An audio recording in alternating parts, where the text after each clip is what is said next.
नमस्कार बंधुगण बंधु माने आजिर ए ज्योतिष कार्यक्रम को आपण मानक स्वागत। आजिर ए भिडियोटी वृष राशि व्यक्ति विशेष मानक पई बहुत गुरुत्वपूर्ण अटे, बहुत ही खास अटे। कारण आजिर ए भिडियो रे आमे माने जानिबा वृष राशि व्यक्ति विशेष मानक पई एई आसीबाकू जाउथुबा फेब्रुआरी 2025 वर्षटी किभଳି रहिबो। वृष राशि मासिक राशिफल विषय रे आलोचना करिबा। वृष राशि व्यक्ति विशेष मानक पई एही फेब्रुआरी मासटी किपरि रहिबो से विषय रे संपूर्ण भाव में आलोचना करिबा। वृष राशि व्यक्ति विशेष मानकर स्वास्थ्य, शिक्षा, प्रेम संपर्क, वैवाहिक जीवन, भाग्य, क्यारियर एवं व्यापार वाणिज्यर स्थिति किभଳି रहिबो एही फेब्रुआरी 2025 रे। नवग्रहंकर स्थिति मध्य देखिबा। नवग्रह केउ प्रकार फल प्रदान करिबारे सक्षम हेबे। एहा सहित अशुभत्व प्रदान करुथुबा ग्रह मानकर किछि विशेष प्रतिकार मध्य भिडियोर शेष रे आमे आलोचना करिबा।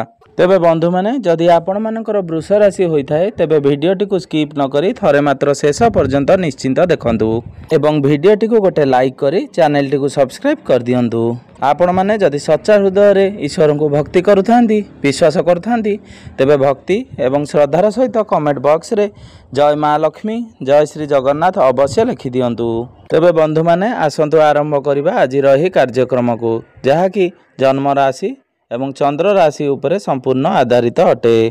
तेबे बंधु माने राशि चक्र 12 गोटी राशि मध्यरु द्वितीय 2 नंबर राशि हेउची वृष राशि एवं वृष राशि राशियाधिपति हेउचंती शुक्र देव। शुक्र आपणकर एकादश भाव में विराजमान अछंती। देवगुरु बृहस्पति आपणकर प्रथम भाव में विराजमान अछंती। मंगल आपणकर द्वितीय भाव में विराजमान अछंती। केतु आपणकर पंचम भाव में विराजमान अछंती। बुध एवं सूर्य आपणकर नवम भाव में विराजमान अछंती। शनि आपणकर दशम भाव में विराजमान अछंती। शुक्र एवं राहु आपणकर एकादश भाव में विराजमान अछंती। तेबे बंधु माने सर्वप्रथमे आसंतु जानि नेबा आपणकर स्वास्थ्य किपरि रहिबो एही फेब्रुआरी 2025 रे। तो बंधु माने कुंडलीर प्रथम भावटी होइथाय आपणकर स्वास्थ्यर भाव, आपणकर इम्यूनिटी सिस्टम रो भाव एवं आपणकर राशिर राशियाधिपति शुक्र देव आपणकर एकादश भाव में विराजमान अछंती एवं फेब्रुआरी मासरे शुक्रंकर कोनोसी राशि परिवर्तन हेबार नाही। फेब्रुआरी मासरे केवल दुईटी ग्रहंकर राशि परिवर्तन हेउचंती बुध एवं सूर्य। तो 11 फेब्रुआरी को बुध आपणकर नवम भावरु दशम भाव को गोचर करिवे। सेहि भली सूर्य मध्य 13 फेब्रुआरी को आपणकर नवम भावरु दशम भाव को चलन करिवे। तेबे शुक्र आपणकर एकादश भाव में विराजमान रही उच्चस्थ अछंती, बहुत मजबूत स्थिति रे अछंती। तेबे बंधु माने एकादश भावटी होइथाय लाभर स्थान। तो शुक्र एठारे आपणकर लाभर स्थान रे अछंती एवं आपणकर प्रथम भाव में शुभ गृह देवगुरु बृहस्पति विराजमान अछंती, जे कि आपणकर अष्टम भावर अधिपति। तेबे जेहेतु गुरु आपणकर अष्टम भावर अधिपति अटंती तो आपणक सहित किछि घटना न घटिले मध्य आपणक मन रे अजथा भय रहिबो, जहा कि आपणक सहित किछि घटना घटिबो नाही, मात्र आपणक मन रे भ्रम सृष्टि हेबो, जहा फल रे आपण भय रे रहिबे। मात्र आपणकर राशियाधिपति शुक्र बहुत मजबूत स्थिति रे थिबा हेतु एही मासरे आपणकर कोनोसी भी स्वास्थ्य जनित समस्या देखा देबो नाही। आपणक मध्य रे एनर्जी लेवल बहुत भल रहिबो, आपणकर इम्यूनिटी सिस्टम मध्य स्ट्रांग रहिबो। तेबे बंधु माने एबे आसंतु जानि नेबा शिक्षा क्षेत्र किपरि रहिबो ए फेब्रुआरी 2025 रे। तेबे बंधु माने कुंडलीर पंचम भावटी होइथाय शिक्षा क्षेत्रर भाव। तो आपणकर पंचम भावर अधिपति हेउछंती बुध देव, जे कि आपणकर नवम भाव में विराजमान अछंती। आपणकर पंचम भावर अधिपति पंचम भाव में विराजमान अछंती, जाहाकू भवत भवन भोली जोग बोली कुहा जाए, जहा कि आपण मानक पई बहुत शुभ जोग होइथाए। एहा व्यतीत आपणकर नवम भावटी त्रिकोण होइथाए एवं लक्ष्मीकर स्थान होइथाए। पंचम भावटी को लक्ष्मी स्थान बोली माना जाइथाए। एठारे बुधंकर स्थिति बहुत भल रहिछि एवं 11 फेब्रुआरी को बुध जेतेबेले राशि परिवर्तन करी आपणकर कार्य क्षेत्र को आसीबे बा कुंभ राशि को आसीबे तो सेतेबेले बुधंकर स्थिति एठारे बहुत भल रहिबो। तो एही फेब्रुआरी मासरे आपणकर शिक्षा क्षेत्रटी बहुत भल रहिबो। ମାତ୍ର ଆପଣଙ୍କର ପଞ୍ଚମ ଭାବରେ କେତୁ ବିରାଜମାନ ଅଛନ୍ତି। କେତୁ ହେଉଛନ୍ତି ମୁଣ୍ଡବିହୀନ ଗ୍ରହ। ଆପଣ ଯେତେ ପାଠ ପଢ଼ିଲେ ମଧ୍ୟ ସେ ଆପଣଙ୍କୁ ମାଇଣ୍ଡକୁ ଡାଇଭର୍ଟ କରାଇବେ, ଆପଣଙ୍କୁ ଅନ୍ୟମନସ୍କ କରାଇବେ ଏବଂ ପାଠପଢ଼ାରେ କେତୁ ଆପଣଙ୍କୁ କନଫ୍ୟୁଜ୍ କରାଇବେ।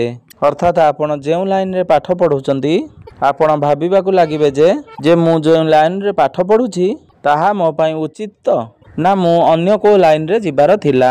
ଏଇଭଳି କନଫ୍ୟୁଜନ୍ ଆପଣଙ୍କ ମନରେ କ୍ରିଏଟ୍ ହେବ। ମାତ୍ର ଏହି ଫେବୃଆରୀ ମାସରେ ଆପଣ ଆପଣଙ୍କର ପାଠପଢ଼ାକୁ ନେଇ କୌଣସି ଡିସିସନ୍ ନେବାକୁ ଚାହୁଁଛନ୍ତି ତ ବୁଧ ଏବଂ ଶୁକ୍ର ଏକତ୍ର ବୁଧାଦିତ୍ୟ ରାଜଯୋଗର ନିର୍ମାଣ କରୁଛନ୍ତି, ଯାହାଫଳରେ ଆପଣ ଯାହା ବି କିଛି ଡିସିସନ୍ ନେବେ ସେଥିରେ ଆପଣଙ୍କୁ ଶୁଭ ଫଳ ପ୍ରାପ୍ତି ହେବ। ଏବେ ଆସନ୍ତୁ ଜାଣିନେବା ଆପଣଙ୍କର ପ୍ରେମ ଜୀବନ କିଭଳି ରହିବ ଏହି ଫେବୃଆରୀ 2025ରେ। ତେବେ ବନ୍ଧୁମାନେ, କୁଣ୍ଡଳୀର ପଞ୍ଚମ ଭାବଟି ଆପଣଙ୍କର ଶିକ୍ଷାର ଭାବ ହେବା ସହିତ ପଞ୍ଚମ ଭାବଟି ଆପଣଙ୍କର ପ୍ରେମ ଜୀବନର ଭାବ, ଆପଣଙ୍କର ସନ୍ତାନ ସନ୍ତତିର ଭାବ। ତ ଆପଣଙ୍କର ପଞ୍ଚମ ଭାବର ଅଧିପତି ହେଉଛନ୍ତି ବୁଧ ଦେବ, ଯିଏକି ଆପଣଙ୍କର ନବମ ଭାବରେ ବିରାଜମାନ ଅଛନ୍ତି ଏବଂ ଆପଣଙ୍କର ରାଶିର ଅଧିପତି ଶୁକ୍ର ଆପଣଙ୍କର ଏକାଦଶ ଭାବରେ ବିରାଜମାନ ଅଛନ୍ତି। ତ ବନ୍ଧୁମାନେ, ଏକାଦଶ ଭାବଟି ହୋଇଥାଏ ଆପଣଙ୍କର କର୍ମର ଭାବ, ଆପଣଙ୍କର ଚାକିରିର ଭାବ, ଆପଣଙ୍କର ଇଚ୍ଛା ପୂର୍ତ୍ତିର ଭାବ। ତ ଏହି ମାସରେ ଆପଣ ଟିକେ ରୋମାଣ୍ଟିକ ନେଚର ଦେଖା ଦେଇପାରେ। ଶୁକ୍ର ଆପଣଙ୍କର ଏକାଦଶ ଭାବରେ ରହି ଆପଣଙ୍କର ପଞ୍ଚମ ଭାବ ଉପରକୁ ସିଧା ଦୃଷ୍ଟି ଦେଉଛନ୍ତି। ତ ଏହି ମାସରେ ଆପଣଙ୍କର ଭଲ ପାଇବା ବହୁତ ଭଲ ରହିବ। ଆପଣ ଆପଣଙ୍କର ପ୍ରେମ ଜୀବନକୁ ନେଇ ସିରିୟସ୍ ରହିବେ, ଆପଣଙ୍କ ମଧ୍ୟରେ ଫିଲିଂସ୍ ବଢ଼ିବ। ମାତ୍ର 11 ଫେବୃଆରୀକୁ ବୁଧ ଯେତେବେଳେ ଆପଣଙ୍କର ରାଶି ପରିବର୍ତ୍ତନ କରିବେ, ଆପଣଙ୍କର ଦଶମ ଭାବକୁ ଚଳନ କରିବେ, ସେତେବେଳେ ଶୁକ୍ର ଏବଂ ବୁଧଙ୍କର 1-12ର କନେକ୍ସନ୍ ହେବ। 11 ଫେବୃଆରୀ ପରେ ଆପଣଙ୍କ ମଧ୍ୟରେ କିଛିଟା ମିସ୍ଅଣ୍ଡରଷ୍ଟାଣ୍ଡିଂ ଦେଖା ଦେଇପାରେ, ମାତ୍ର ତାର ଖରାପ ପ୍ରଭାବ ଏତେ ଆପଣଙ୍କର ପ୍ରେମ ଜୀବନରେ ପଡ଼ିବ ନାହିଁ। ତ ଏହି ଫେବୃଆରୀ ମାସରେ ଆପଣଙ୍କର ପ୍ରେମ ଜୀବନ ସବୁ ଦୃଷ୍ଟିରୁ ଭଲ ରହିବ, ଆପଣ ଚିନ୍ତା କରିବାର କୌଣସି ଆବଶ୍ୟକତା ନାହିଁ। ଏବେ ଆସନ୍ତୁ ଜାଣିନେବା ଆପଣଙ୍କର ବୈବାହିକ ଜୀବନ କିଭଳି ରହିବ ଏହି ଫେବୃଆରୀ 2025ରେ। ତ ବନ୍ଧୁମାନେ, କୁଣ୍ଡଳୀର ସପ୍ତମ ଭାବଟି ହୋଇଥାଏ ଆପଣଙ୍କର ବୈବାହିକ ଜୀବନର ଭାବ, ଆପଣଙ୍କର ଜୀବନ ସାଥୀର ଭାବ। ତ ଆପଣଙ୍କର ସପ୍ତମ ଭାବର ଅଧିପତି ହେଉଛନ୍ତି ମଙ୍ଗଳ, ଯିଏକି ଆପଣଙ୍କର ଦ୍ୱିତୀୟ ଭାବରେ ବିରାଜମାନ ଅଛନ୍ତି। ତ ବନ୍ଧୁମାନେ, ଏପରି ଦେଖିବାକୁ ଗଲେ ଆପଣଙ୍କର କୁଣ୍ଡଳୀରେ ସମସ୍ତ ଗ୍ରହ ବହୁତ ଭଲ ଭାବରେ ବିରାଜମାନ ଅଛନ୍ତି। ତ ଏହି ମାସଟି ବହୁତ ଭଲ ଭାବରେ ଆପଣମାନଙ୍କ ପାଇଁ ବିଶେଷ ହେବା ପାଇଁ ଯାଉଛି, ବହୁତ ହିଁ ଖାସ୍ ହେବାକୁ ଯାଉଛି। ତ ଆପଣଙ୍କର ବୈବାହିକ ଜୀବନରେ ସେପରି କିଛି ସମସ୍ୟା ଦେଖାଯାଉ ନାହିଁ, କାରଣ ଆପଣଙ୍କର ସପ୍ତମ ଭାବର ଅଧିପତି ମଙ୍ଗଳ ଦେବ ଆପଣଙ୍କର ଦ୍ୱିତୀୟ ଭାବରେ ଅର୍ଥାତ୍ ଧନ ସ୍ଥାନରେ ବିରାଜମାନ ଅଛନ୍ତି।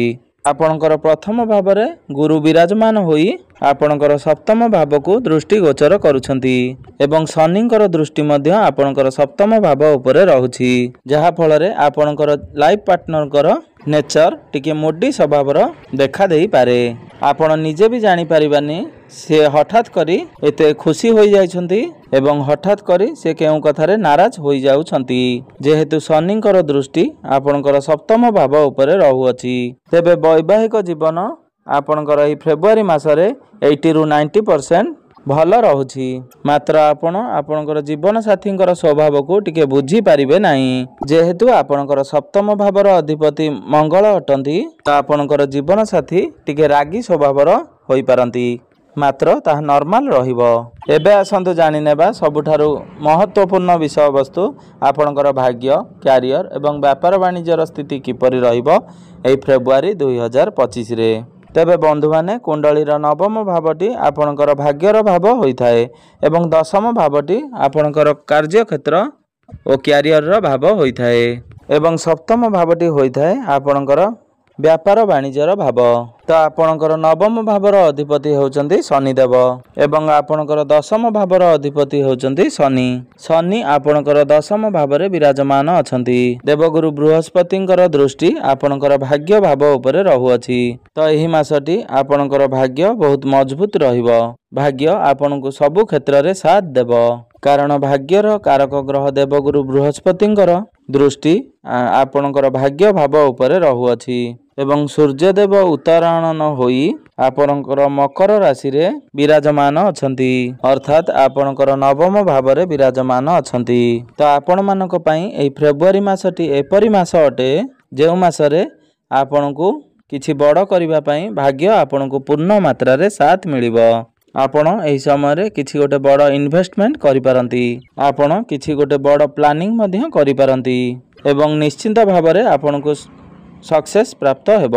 तो फेब्रुआरी मासरे जदि आपण किसी शुभ मांगलिक कार्यर आयोजन करुछंती किंबा कोनोसी बड़ डिसीजन नेबाकू चाहुछंती, कोनोसी जमी प्रॉपर्टी आदि किना बिका करिवा पई चाहुछंती, कोनोसी मीटिंग किंबा डील रहुची, कहिबाकू गले आपणकर भाग्य सह जे कोनोसी कार्य आपण करुछंती ताहाले आपण सक्सेस प्राप्त हेब। प्रत्येक कार्य रे आपण को सफलता प्राप्त हेब। एबे आसंतु जानि नेबा आपणकर कार्य क्षेत्र किबळी रहइबो एई फेब्रुआरी 2025 रे। दशम भावटी होइथाय आपणकर कार्य क्षेत्रर भाव। दशम भावर अधिपति शनि अटंती एवं शनि आपणकर दशम भाव रे ही विराजमान अछंती। शनि आपणकर दशम भाव रे विराजमान रही शश नामक राजयोगर निर्माण करुछंती। तो आपण निजर क्यारियर रे ठीक डिसीजन नै परिबे एवं निजर क्यारियर संबंधित जे कोनोसी कार्य करुछंती बा चिंता करुछंती, किछि गोटे भलो करिवा पई आपण चिंता करुछंती बा आपणकर क्यारियर को नै किछि प्लानिंग करुछंती, तो फेब्रुआरी मासटी आपण मानक पई निश्चिंत भाबरे साथ देब। कारण आपणकर प्रत्येक ग्रह फेब्रुआरी मासरे बहुत शुभ स्थान रे उच्चस्थ अवस्था रे विराजमान अछंती।